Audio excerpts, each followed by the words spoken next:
जोहार दोस्तों, आप सभी का स्वागत है हमारे यूट्यूब चैनल में। आज हम लोग पढ़ेंगे हिंदी की पुस्तक क्षितिज भाग 2 का कहानी। कहानी का नाम है बाल गोविंद भगत, जिसके लेखक हैं रामवृक्ष बेनीपुरी। यह पुस्तक क्षेत्रीय कार्यकर्ता, उत्पाद सिपाही, झारखंड पुलिस जैसे विभिन्न प्रतियोगी परीक्षा की दृष्टि से काफी महत्वपूर्ण है। दोस्तों, इस पुस्तक की कई वीडियो हमारे यूट्यूब चैनल में अपलोड किया जा चुका है। अगर आप नहीं देखे हैं तो हमारे यूट्यूब चैनल के प्ले लिस्ट में जाकर देख सकते हैं। दोस्तों, चलिए हम लोग आज के सेशन की ओर आगे बढ़ते हैं।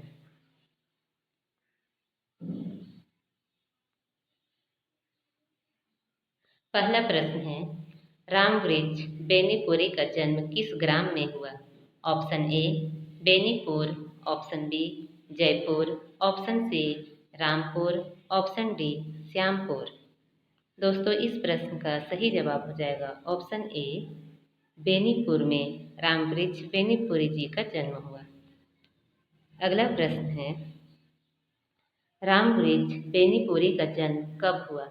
ऑप्शन ए 1899 ईस्वी, ऑप्शन बी 1799 ईस्वी, ऑप्शन सी 1820 ईस्वी, ऑप्शन डी 1897 ईस्वी। दोस्तों, इस प्रश्न का सही जवाब हो जाएगा ऑप्शन ए 1899 ईस्वी को रामवृक्ष बेनीपुरी जी का जन्म हुआ। अगला प्रश्न है, रामवृक्ष बेनीपुरी ने किस कक्षा तक शिक्षा ग्रहण की? ऑप्शन ए स्नातक, ऑप्शन बी 8वीं, ऑप्शन सी 9वीं, ऑप्शन डी 10वीं। दोस्तों, इस प्रश्न का सही जवाब हो जाएगा ऑप्शन डी 10वीं कक्षा तक रामवृक्ष बेनीपुरी जी ने शिक्षा ग्रहण की थी। दोस्तों, आप भी हमारे साथ प्रश्नों का उत्तर देते चलें और अंत में कमेंट करके बताएं कि आपकी कितनी प्रश्न सही हुई है। अगला प्रश्न है, बेनीपुरी जी ने किस विधा में साहित्यिक रचनाओं की? ऑप्शन ए गद्य, ऑप्शन बी पद्य, ऑप्शन सी संस्मरण तथा यात्रा वृतांत, ऑप्शन डी इनमें से कोई नहीं। दोस्तों, इस प्रश्न का सही जवाब हो जाएगा ऑप्शन ए गद्य। अगला प्रश्न है,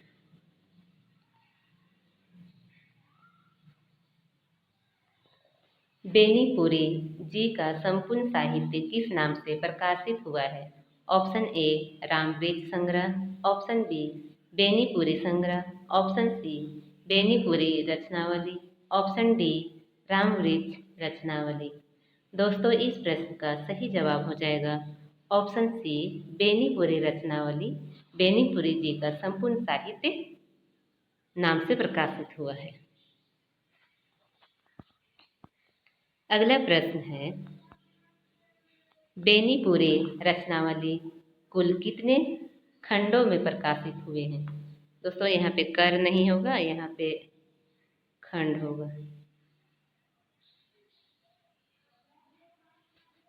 option A 5, option B 6, option C 8, option D 10।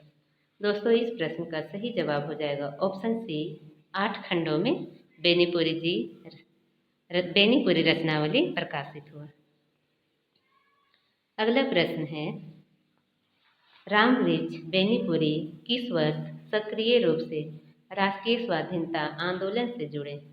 Option A 1920 ईस्वी, ऑप्शन बी 1924 ईस्वी, ऑप्शन सी 1928 ईस्वी, ऑप्शन डी 1922 ईस्वी।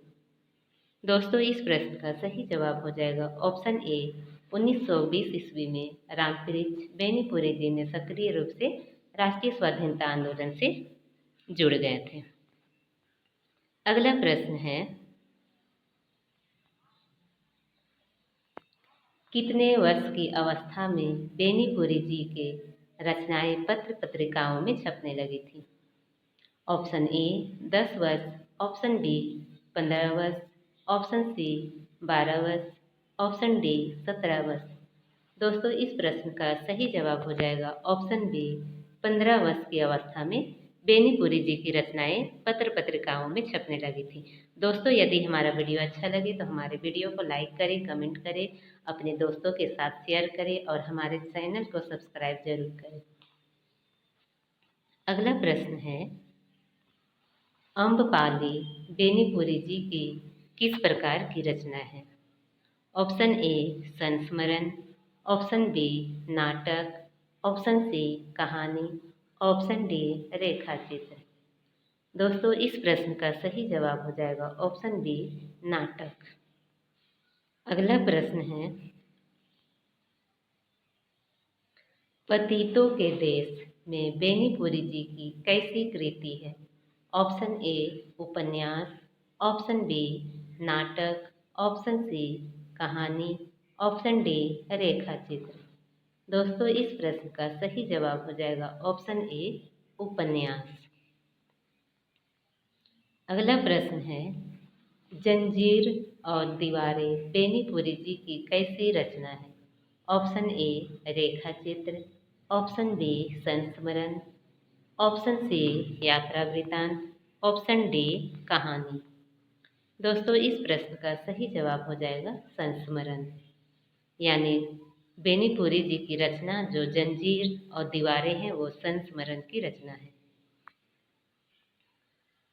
अगला प्रश्न है, पैरों में पंख बांधकर बेनीपुरी जी की कैसी कृति है? ऑप्शन ए रेखा चित्र, ऑप्शन बी संस्मरण, ऑप्शन सी यात्रा वृतांत, ऑप्शन डी कहानी। दोस्तों इस प्रश्न का सही जवाब हो जाएगा ऑप्शन सी यात्रा वृतांत। अगला प्रश्न है, माटी की मूर्तें किस विधा की रचना है? ऑप्शन ए रिपोर्ताज, ऑप्शन बी रेखाचित्र, ऑप्शन सी संस्मरण, ऑप्शन डी उपन्यास। दोस्तों इस प्रश्न का सही जवाब हो जाएगा ऑप्शन बी रेखाचित्र। अगला प्रश्न है, राम वृक्ष बेनीपुरी को किस उपनाम से जाना जाता है? ऑप्शन ए कलम का सिपाही, ऑप्शन बी कलम का जादूगर, ऑप्शन सी कलम का खिलाड़ी, ऑप्शन डी कलम का मजदूर। दोस्तों इस प्रश्न का सही जवाब हो जाएगा ऑप्शन बी कलम का जादूगर राम वृक्ष बेनीपुरी जी का उपनाम है।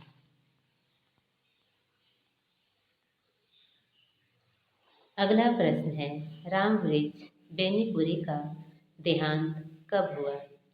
ऑप्शन ए 1968 ईस्वी, ऑप्शन बी 1965 ईस्वी, ऑप्शन सी 1966 ईस्वी, ऑप्शन डी 1968 ईस्वी। दोस्तों इस प्रश्न का सही जवाब हो जाएगा ऑप्शन डी 1968 ईस्वी को राम वृक्ष बेनीपुरी जी का देहांत हुआ। अगला प्रश्न है, बाल गोविंद भगत की उम्र कितनी थी? Option A 50, option B 60, option C 55, option D 60 से ऊपर। दोस्तों इस प्रश्न का सही जवाब हो जाएगा ऑप्शन डी 60 से ऊपर, यानी बाल गोविंद भगत की जो उम्र थी वो 60 से ऊपर की थी। अगला प्रश्न है, बाल गोविंद भगत का रंग कैसा था? ऑप्शन ए काला, ऑप्शन बी भूरा, ऑप्शन सी सांवला, ऑप्शन डी गोरा। दोस्तों इस प्रश्न का सही जवाब हो जाएगा ऑप्शन डी गोरा। बाल गोविंद भगत का जो रंग था वो गोरा था।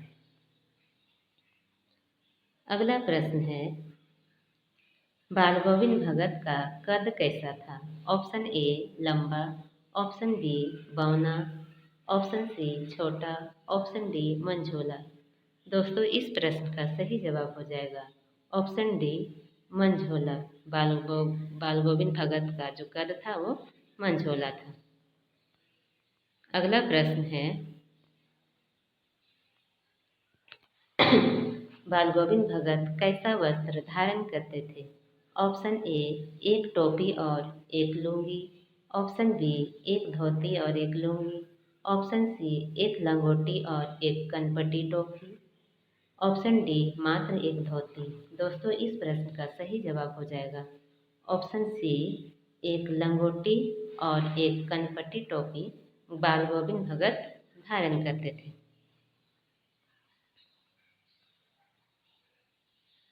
अगला प्रश्न है, बाल गोविंद भगत मस्तक पर क्या लगाते थे?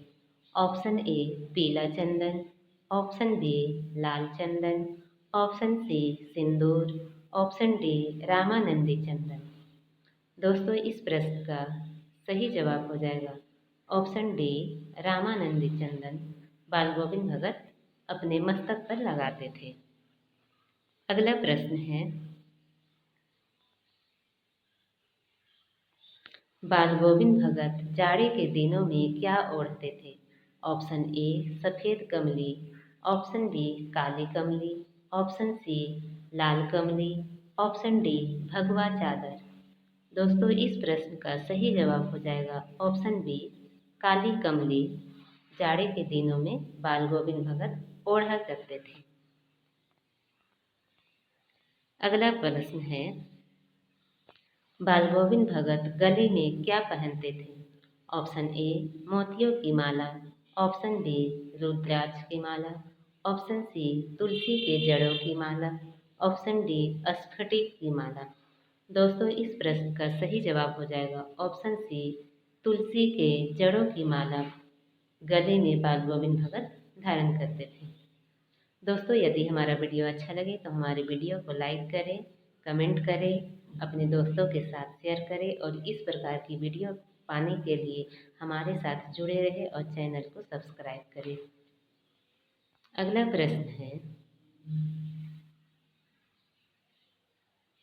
बाल गोविंद भगत कैसा जीवन व्यतीत कर रहे थे?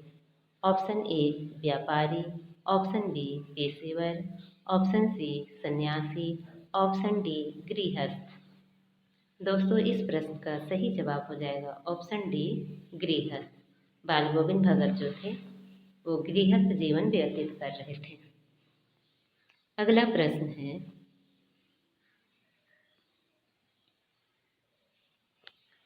कबीरपंथी मठ बाल गोविंद भगत के घर से कितनी दूर था? ऑप्शन ए 3 कोस, ऑप्शन बी 4 कोस, ऑप्शन सी 2 कोस, ऑप्शन डी 1 कोस। दोस्तों इस प्रश्न का सही जवाब हो जाएगा ऑप्शन बी 4 कोस। बाल गोविंद भगत के घर से कबीरपंथी मठ की दूरी 4 कोस थी। अगला प्रश्न है,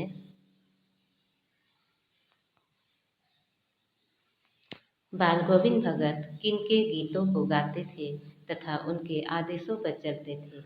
option A Tulsi, option B Kabir, option C Nirala, option D Mukesh. दोस्तों इस प्रश्न का सही जवाब हो जाएगा ऑप्शन बी कबीर।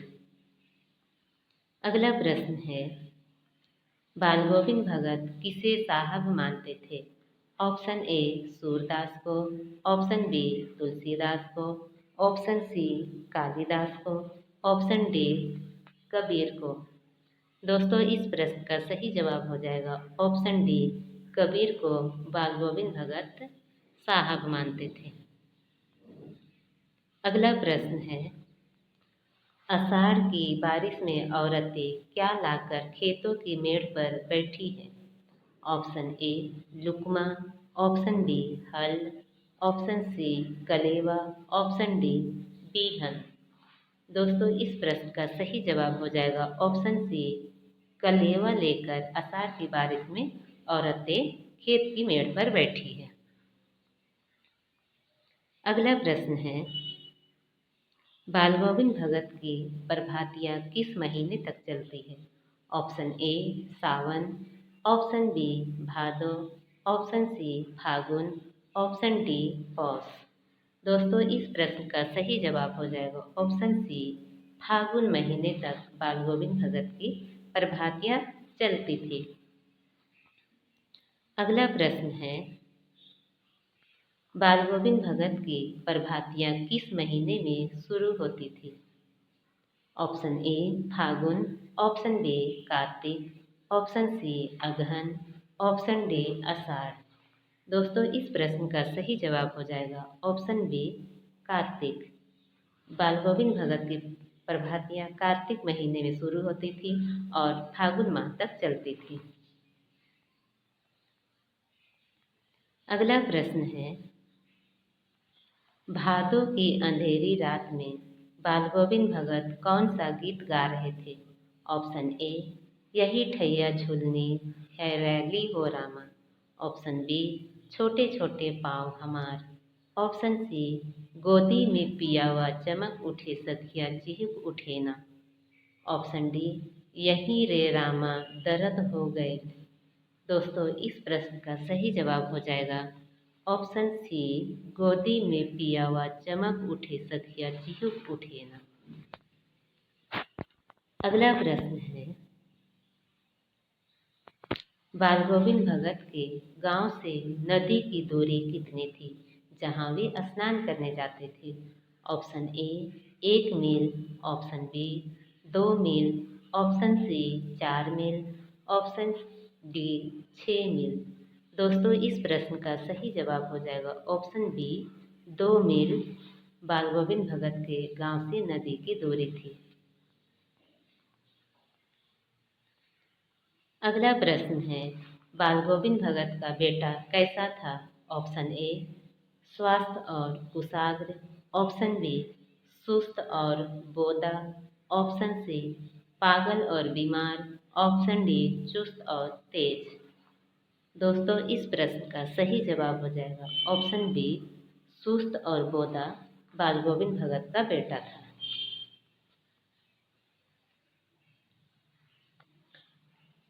अगला प्रश्न है, बाल गोविंद भगत के कितने बेटे थे? Option A, 1। Option B, 2। Option C, 3। Option D, 4। दोस्तों इस प्रश्न का सही जवाब हो जाएगा ऑप्शन ए, 1। बाल गोविंद भगत के एक बेटे थे। अगला प्रश्न है, गर्मियों की शाम बाल गोविंद भगत क्या गाते थे? ऑप्शन ए, फगुआ। ऑप्शन बी, कजली। ऑप्शन सी, सांझा। ऑप्शन डी, बिहाना। दोस्तों इस प्रश्न का सही जवाब हो जाएगा ऑप्शन सी, सांझा। गर्मियों की शाम बाल गोविंद भगत सांझा गाते थे। अगला प्रश्न है, बाल गोविंद कबीर को क्या मानते थे? ऑप्शन ए, साहब। ऑप्शन बी, गुरु। ऑप्शन सी, शिष्य। ऑप्शन डी, मित्र। दोस्तों इस प्रश्न का सही जवाब हो जाएगा ऑप्शन ए, साहब। बाल गोविंद भगत कबीर को साहब मानते थे। दोस्तों अगला प्रश्न है, बाल गोविंद भगत हर वर्ष कहाँ स्थान को जाते थे? Option A, Ganga. Option B, Yamuna. Option C, Sangam. Option D, Narmada. दोस्तों इस प्रश्न का सही जवाब हो जाएगा ऑप्शन ए, गंगा। अगला प्रश्न है, बाल गोविंद भगत के बेटे की चिता को आग किसने दी? ऑप्शन ए, पिता ने। ऑप्शन बी, ससुर ने। ऑप्शन सी, पत्नी ने। ऑप्शन डी, भाई ने। दोस्तों इस प्रश्न का सही जवाब हो जाएगा ऑप्शन सी, पत्नी ने। बाल गोविंद भगत के बेटे की जो पत्नी थे उसी ने उनके बेटे की चिता को आग दी थी। अगला प्रश्न है, बाल गोविंद भगत ने किस अपने बेटे की मृत्यु का उत्सव मनाने को कहा? ऑप्शन ए, पतोही को। ऑप्शन बी, अपनी बेटी को। ऑप्शन सी, अपनी पत्नी को। ऑप्शन डी, अपने भाई को। यहाँ किससे? दोस्तों इस प्रश्न का सही जवाब हो जाएगा ऑप्शन ए, अपनी पतोहू को यानी अपनी बहू को बाल गोविंद भगत अपने बेटे की मृत्यु का उत्सव मनाने के लिए कहता है। अगला प्रश्न है, बाल गोविंद भगत किनके आदर्शों पर चलते थे? ऑप्शन ए, सूरदास के। ऑप्शन बी, तुलसीदास के। ऑप्शन सी, कबीरदास के। ऑप्शन डी, मीराबाई के। दोस्तों इस प्रश्न का सही जवाब हो जाएगा ऑप्शन सी, कबीरदास के आदर्शों पर बाल गोविंद भगत चलते थे। अगला प्रश्न है, बाल गोविंद भगत अपनी फसल को पहले कहाँ ले जाते थे? ऑप्शन ए मस्जिद में, ऑप्शन बी कबीरपंथी मठ में, ऑप्शन सी गुरुद्वारे में, ऑप्शन डी मंदिर में। दोस्तों इस प्रश्न का सही जवाब हो जाएगा ऑप्शन बी कबीरपंथी मठ में बाल गोविंद भगत अपनी फसल को ले जाते थे और वहाँ से उसे प्रसाद के रूप में जो मिलता था उसी को लेकर घर आते थे। अगला प्रश्न है बाल गोविंद भगत कौन सा वाद्य बजाते थे? Option A sitar, option B एकतारा, ऑप्शन सी खंजरी, ऑप्शन डी डफली। दोस्तों इस प्रश्न का सही जवाब हो जाएगा ऑप्शन सी खंजरी। बाल गोविंद भगत खंजरी बजाते थे। अगला प्रश्न है बाल गोविंद भगत किस निगरानी और मोहब्बत के ज़्यादा हकदार मानते थे? ऑप्शन ए कमजोर व्यक्ति को, ऑप्शन बी बालकों को, ऑप्शन सी नारियों को, ऑप्शन डी शक्तिशाली व्यक्तियों को।